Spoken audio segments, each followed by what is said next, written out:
ताज्या बातम्यांसाठी महान करेला सबस्क्राइब करा आणि बेल आयकॉनला क्लिक करा।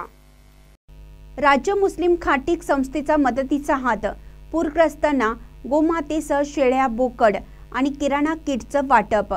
बीडच्या गेवराई तालुक्यातील पिंपळगाव कानाडा येथील पूरग्रस्तांना राज्य मुस्लिम खाटीक संस्थेचे राज्याध्यक्ष हाजी अरफात शेख आणि राज्य उपाध्यक्ष जावेद भैया कुरेशी यांच्या उपस्थितीत गोमातेसह शेळ्या, बोकड आणि किराणा किटचं वाटप करण्यात आले आहे।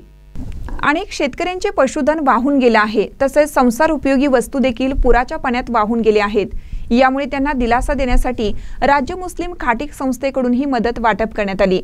प्रत्येकाला वाटतं आपल्या घरासमोर 4 चाकी दुचाकी गाडी असावी, मात्र शेतकऱ्यांना वाटतं आपल्या दारात गोमाता असावी। यामुळे ही पूरग्रस्तांना मदत केली आहे, अशी प्रतिक्रिया राज्याध्यक्ष हाजी अरफात शेख यांनी दिली आहे।